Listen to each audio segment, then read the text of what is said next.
Okay, imagine this. You're scrolling online, maybe seeing these amazing pictures of beachfront villas in Thailand.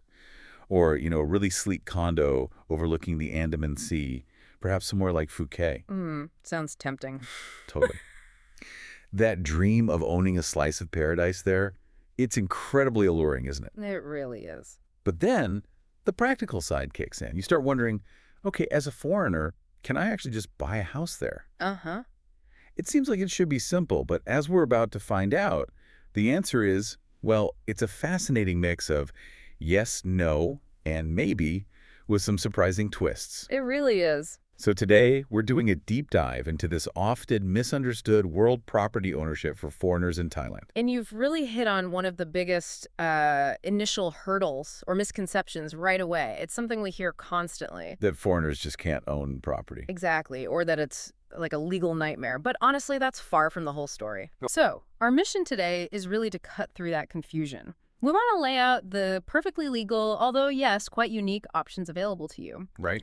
Because while direct land ownership that's generally restricted for foreigners, there are actually multiple totally legitimate ways to secure your piece of Thai paradise. Such as? Well, things like owning a condo outright, which is pretty common, or getting into long-term leases, or even for the more ambitious maybe, setting up a local company. Interesting. Yeah, and our insights today, they're mainly drawn from a really great article called Property Ownership Structures in Thailand, Options for Foreigners. Plus, we're pulling in some real-world perspective from, professionals deeply involved in this. Like who? Well, for instance, people like Sandra O'Neill. She's the director of Ocean Worldwide Phuket Real Estate. Oh. Yeah, they've been based in Phuket since 2004, helping literally thousands of families and investors, especially in the luxury market in Phuket and Koh Samui. So they really get these nuances. That's valuable insight. So let's dive into that first big hurdle you mentioned, the land ownership thing. Right. For lots of international buyers, I imagine the biggest shock is just finding out you generally can't own land directly in your own name. It's a huge contrast, yeah. Because in many, home countries, buying a plot of land is like the most basic thing, isn't it? It absolutely is. It requires a real shift in thinking. Now, the reason behind this, as our sources explain, it's primarily about protecting Thailand's national land resources. Okay, makes sense. The government has pretty clear laws basically designed to keep the country's land primarily for Thai citizens. But what's really interesting is how the legal framework, while holding on to that core rule, has kind of cleverly evolved. How so? It provides several specific, totally legal ways for foreigners to get significant property rights, even without owning the land directly. So what are these main ways again? The primary legal avenues are condominium ownership, setting up long-term leasehold agreements, or doing it through a Thai company.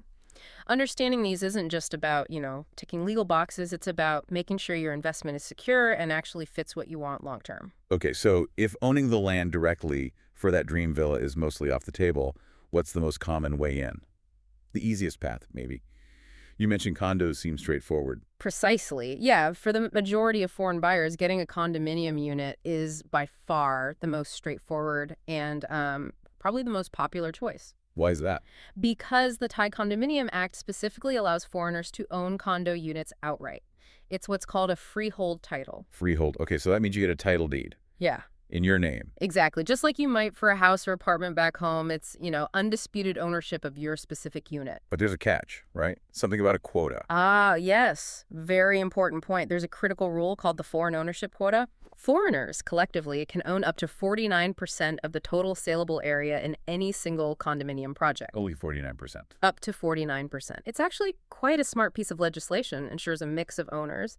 But what it means for you as a buyer is that a big chunk of any condo building is always aimed at Thai buyers, which can influence, design, facilities, the whole community feel. So what happens if they hit that 49% limit? Good question. If a building reaches that 49% foreign ownership, any units left can only be bought by foreigners on a leasehold basis, not freehold. Ah, okay, so checking that quota early is crucial. Absolutely vital, before you even let yourself fall in love with a place. Got it. What about the money side for a freehold condo? Any specific rules on how the funds need to arrive? Yes, another very specific and frankly crucial requirement. For freehold, the money for the purchase must be transferred into Thailand from overseas. from your home bank account, for instance. Exactly. And it must arrive in foreign currency. So US dollars, euros, pounds, whatever it is, not already converted to Thai baht. And this process isn't just about sending the wire. It needs to be properly documented by a Thai bank. They issue a special certificate, often called a foreign exchange transaction form, Well, or FET form. 52 form. That document is absolutely essential. You need it to register your freehold title deed with the land department. It's the proof that the funds came legitimately from overseas. Without it, no freehold registration. Simple as that. Wow. Okay. Good to know. And you mentioned something earlier. Even with freehold, you don't own the land the condo sits on. Correct. That's another key distinction that sometimes catches people out. You own the unit, your actual living space, the box, essentially. Right. But you do not own the land underneath it, nor the common areas, the lobby, pool, gardens, all that stuff. So who owns that? That's typically owned by what's called the juristic person of the condominium. Think of it like the building's management entity or homeowners association. It's managed collectively by all the unit owners, Thai and foreign. It simplifies things like maintenance. Okay, that clarifies the condo situation. So let's get back to that dream villa scenario. Maybe our listener, let's call her Sarah, wants a house with a garden. Direct land ownership is out. So leaseholds. This seems like where it gets really interesting. How does that work in practice? What does it feel like to own via lease? That's a great way to put it, control without direct ownership. That really sums up leaseholds. They are a very significant, very popular way for foreigners to get property rights, especially for those houses and villas. So what is it technically? Technically, a leasehold gives you the right to use and possess a property for a fixed period. In Thailand, the maximum initial term is typically 30 years. Like 30 years. That doesn't sound that long. But it's very common to find agreements that include options to renew. Often, these renewals can extend the total time you control the property up to 90 years. Wow. It's usually structured as 30 years, plus an option for another 30, plus another 30. So 30 plus 30 plus 30. Okay, 90 years feels much more substantial. It absolutely does. And as the leaseholder, you get really significant control. You can use it as your own home. You can modify it within the lease terms. Of course, you might even be able to sublease it. That's pretty much like owning it, but without the actual land title deed in your name. You've got it. You effectively control the property for a very, very long time. It's like an extremely long-term tenancy with many owner-like rights. Plus, there's often a financial upside. The transfer fees for leaseholds are usually lower than for freehold. Lower fees, that's good. Anything crucial people need to do with these leases? Yes, one absolutely vital point. Any lease longer than 3 years must be registered with the official land department. Why is that so important? Registration gives you crucial legal protection. It secures your right to possess the property against anyone else, like future buyers of the land, for instance. It makes your claim public record and legally binding for the duration of the lease. Don't skip this step. Okay, registered lease. Got it. What about things like inheritance? If you have a 90-year lease structure, can your kids inherit the remaining time? Good question. It's not automatic like freehold. Your will needs to cover it, definitely. But crucially, the lease agreement itself must clearly state how the remaining term can be passed on to your heirs. So it needs to be written into the contract. Exactly. And about those renewal options, the 70 plus 30 part, while they are common and often expected, they aren't always legally guaranteed to be automatic. The terms for renewal need to be spelled out very clearly in that original contract. Always, always have a good lawyer review those clauses carefully to make sure you understand the conditions for extending the lease later on. Right. Legal advice seems key across the board here. Okay, so we have condos, we have leases for long-term control. What about wanting even more control? Maybe feeling closer to actual ownership, especially of the land. That's where the company structure comes in. That's precisely the route some people explore, yeah. Especially if they're looking at, say, land for development or maybe a larger villa complex potentially with some business aspect. It's a more sophisticated approach. How does it work? The basic idea is this. You set up a Thai limited company. This company, being a Thai legal entity, can own the land and property. Okay. And then you, the foreigner, own shares in that company. So the company owns the property and you own part of the company. It's an indirect way to control the asset, bypassing the direct foreign land ownership restrictions. Seems clever. What's the catch? The main hurdle, legally speaking, is that at least 51% of the company's shares must be held by Thai nationals. Foreigners can only hold a maximum of 49%. A minority stake, then. A minority stake, yes. And Here's the really crucial part, the insight you absolutely need. This structure must be set up as a genuine business. What do you mean genuine? It has to have real, actual business activities. It can't just be an empty shell, a paper company created solely to hold the property. Why not? Because Thai authorities are very aware of this being used sometimes to get around the rules. They actively look out for illegal nominee arrangements. Nominee. That's where Thai nationals lend their names as shareholders, but have no real involvement or investment. They're just fronting for the foreigner. If the authorities decide it's a sham setup just to hold land, your ownership structure could be challenged, potentially dissolved. That sounds risky. It can be if not done correctly and legitimately. You also need to factor in the costs and admin. Setting up a company costs money, obviously. Right. And more importantly, there are ongoing compliance tasks. Things like mandatory annual audits, bookkeeping, tax filings. It adds a layer of complexity and cost you wouldn't have with a condo. So it's not a set and forget kind of thing. Definitely not. It requires active management and strict adherence to Thai corporate law. Which brings us back to lawyers. Absolutely non-negotiable for this route. You must work with experienced legal professionals who deeply understand both Thai corporate law and property law. Getting the setup right, ensuring compliance, it's critical to avoid major problems down the line. Okay, that's a really important warning.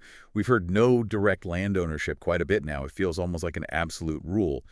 But, legal systems often have exceptions. Yeah. Is there any scenario, any tiny crack, where a foreigner actually can own land directly?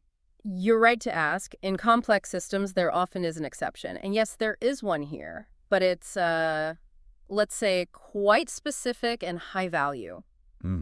Tell me more. A foreigner can, under certain conditions, be permitted to own up to one ray of land for residential purposes. How big is one ray? It's about 1,600 square meters, or roughly 0.4 acres. So a decent-sized plot for a house. Okay, but what are the conditions? I sense a but coming. A very significant but. This isn't just open to anyone. You must make a substantial minimum investment in Thailand. How substantial?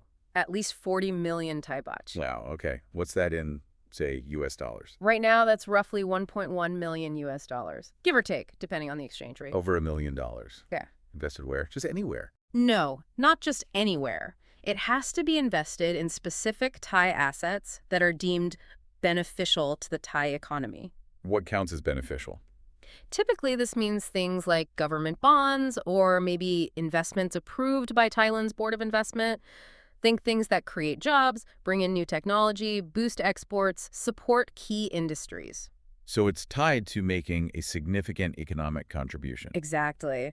The government wants to see that this exception is genuinely helping the country's economy grow. It's really a policy aimed at attracting major foreign capital investment. And is it automatic if you make the investment? Not at all. It's not a quick or guaranteed process. It requires official sanction and ultimately needs final approval from the Minister of Interior. So highly scrutinized and discretionary. Very much so. It's definitely not the standard path for your average holiday homebuyer. It's really reserved for significant investors making a major commitment to Thailand's economy. So unless you happen to have a spare $1 million+ ready for that kind of specific investment, Direct land ownership is probably still off the table. pretty much yes. Leasehold or company structures remain the practical routes for most land-related purchases. That's a really fascinating exception, though. Good to know it exists, even if it's niche. So, for our listener, Sarah, or anyone thinking about these main paths, condos, leases, companies, what are the potential bumps on the road, the pitfalls they really need to watch out for? Excellent question. Knowing the risks is just as vital as knowing the options. Let's break down a few key practical considerations. Okay. First, let's revisit leasehold renewal uncertainty. We talked about the 30 plus 30 plus 30 structure being common. Right.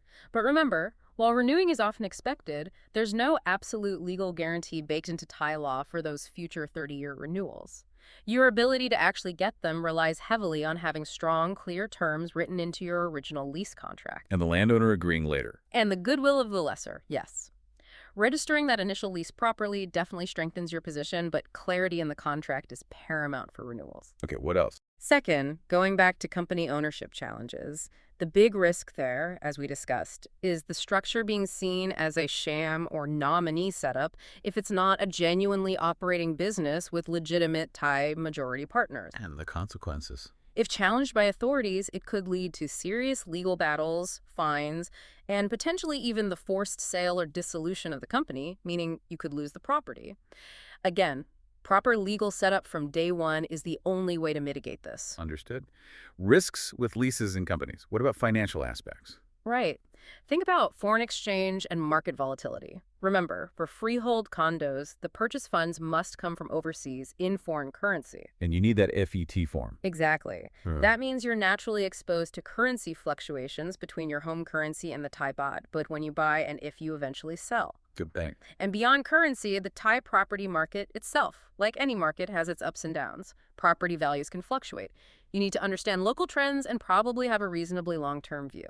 Okay, currency and market risks. What about the actual transaction costs, fees and taxes? Yes, definitely need to budget for the associated costs. These are pretty standard. Like what? Well, there's a transfer fee, typically 2% of the assessed property value. This is often split 50-50 between the buyer and seller, but that can be negotiated. Okay, 2%. Then there's stamp duty, usually 0.5% of the purchase price. There's also a withholding tax. This is about 1% if the seller is an individual, or potentially higher, maybe 3.3% or more, depending on specifics, if the seller is a company. It's calculated on the registered value or sale price, whichever is higher. And legal fees, presumably. Oh, absolutely. Factor in legal fees. This can vary quite a bit, maybe from 20,000 Thai baht up to 100,000 baht, or even more for complex deals. Depends on the lawyer and the work involved. So add maybe another few percent of the purchase price just for these costs. That's a good rule of thumb, yes. Definitely Oh. factor those into your total budget.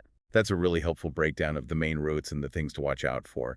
But what if someone's interested in the Thai property market, but maybe not ready for direct physical ownership? Or perhaps they want something more hands-off. Are there other ways to get involved? Absolutely. Yeah, the Thai market is pretty dynamic, and there are definitely other ways to engage beyond buying a title deed yourself. Like what? Well, one area that's grown quite a bit is investment in service departments and condotels. How do those work? These are often individual condo units or sometimes like hotel rooms within a larger development that offers hotel-style services, housekeeping, reception, rental management. Ah, yes. So as an investor, you buy a unit and it's put into a rental pool managed professionally. You get a share of the rental income, often with some rights to use the unit yourself for, say, a few weeks a year. It's designed for investment return without the hassle of managing tenants and usually structured to comply with ownership rules. Interesting. A bit like a managed investment. Exactly. Another totally hands-off route is investing in real estate investment funds, or REITs, as they're known. REITs, right. I've heard of those. Yeah, instead of buying one property, you buy shares in a fund. That fund owns and manages a whole portfolio of different properties, maybe shopping malls, office buildings, big apartment complexes. So you get exposure to the market without owning bricks and mortar. Precisely. It offers diversification, professional management, and liquidity usually, as you can often trade the shares. It's a pure financial investment linked to the property market's performance. Okay. Any other alternatives? Well, there's the idea of partnerships with Thai nationals. Now, I need to be very clear here. Go on. This means forming a legitimate, genuine business partnership. Both sides bring real value, real investment, real involvement. It is absolutely not the illegal nominee structure we warned about earlier. So a real joint venture. Exactly. This requires incredibly high trust, obviously, and very clear, legally watertight agreements outlining everything: responsibilities, profit sharing, exit plans. It might be a way to participate in larger projects or businesses that need land, but the legal groundwork and trust have to be rock solid. Wow. Okay. So a lot of different angles to consider. If someone listening has absorbed all this, feels informed, maybe a bit excited, perhaps slightly overwhelmed, Perfectly understandable. and they're thinking, okay, I'm ready to seriously explore this. What's the practical roadmap? Where do they even start? Great question. Let's try and boil it down to a clear, actionable checklist. Perfect. First, and this is probably the most critical decision you'll make up front, determining the right ownership structure for your specific situation and goals. Condo, lease, or company, basically. Exactly. Is it a freehold condo just for personal holidays? Is it a long-term leasehold villa you plan to spend months in? Or is it a company structure tied to a business idea? Your goal dictates the best path. Step 1, choose the structure. Yep. What's next? Step 2, engage professionals early. Get a reputable real estate agent and an independent lawyer on your team. Crucially, Find ones who specialize in Thai property law, specifically for foreign buyers. Someone who knows the ropes. Precisely. They need to understand the market, the legal nuances, your specific needs. Firms like Ocean Worldwide, Phuket Real Estate, which we mentioned earlier, that focus on this niche, they have that deep experience you really want. Okay, get the right team. That. Third, if you are looking at condos, verifying that foreign ownership quota is an absolute must-do right at the start. Make sure there's space within that 49% limit for a freehold title, or be ready to accept a leasehold unit instead. Check the quota. Got it. Fourth. Fourth, conduct thorough due diligence. This is non-negotiable, whatever structure you choose. What does that involve? It means checking the title deed is legitimate and clear, making sure there are no outstanding debts or liens against the property, confirming the seller actually has the legal right to sell, having your lawyer scrutinize every single document, every clause in the contract. This protects you hugely. Due diligence. Makes sense. Step 5. Fifth is about the money. Securing financing and transferring funds correctly. Remember, getting a mortgage in Thailand as a non-resident can be tough, so cash purchases are common. Right. And for freehold, you absolutely must transfer the funds from overseas in foreign currency and get that vital FET form from the Thai bank for registration. Get the money trail right. Okay. And the final step. Finally, step 6, finalizing the purchase and the official registration at the land department. This involves signing the definitive sales agreement, paying deposits and the final balance, and then going to the land department office for the official transfer of ownership. The official stamp. Exactly. Making sure all your documents, passport, FET form, title deeds, contracts, are perfectly in order for that final crucial step. That's a fantastic roadmap. So bringing this all home, the main takeaway seems to be, yes, direct land ownership for foreigners in Thailand is restricted. That's clear. But crucially, there are several perfectly legal, well-established, and effective ways to secure long-term property rights there. Absolutely. It's definitely a landscape with unique rules, requires careful navigation, maybe more effort than back home. But it's entirely achievable if you have the right information and, critically, professional help. You summarized it perfectly. The absolute key to success here is doing your homework thoroughly upfront. And maybe even more importantly, engaging experienced, independent legal professionals right from the very beginning. Not trying to DIY it. Definitely not recommended. This isn't a simple set and forget kind of purchase. It requires careful planning, proper due diligence, and sometimes ongoing attention depending on the structure. But honestly, with the right approach and a clear understanding of these rules, that Thai property dream, it can absolutely become a reality. And maybe, as you think about all these unique structures separating land from building, long leases, offering control without title, company setups, I want to leave you with a final thought to mull over. What does ownership really mean to you personally? And how might these unique Thai ways of holding property challenge, or maybe even expand, your own definition of what it means to truly possess a place in the world? Something to consider as you think about your own long-term goals and how this deep dive might fit into your future plans.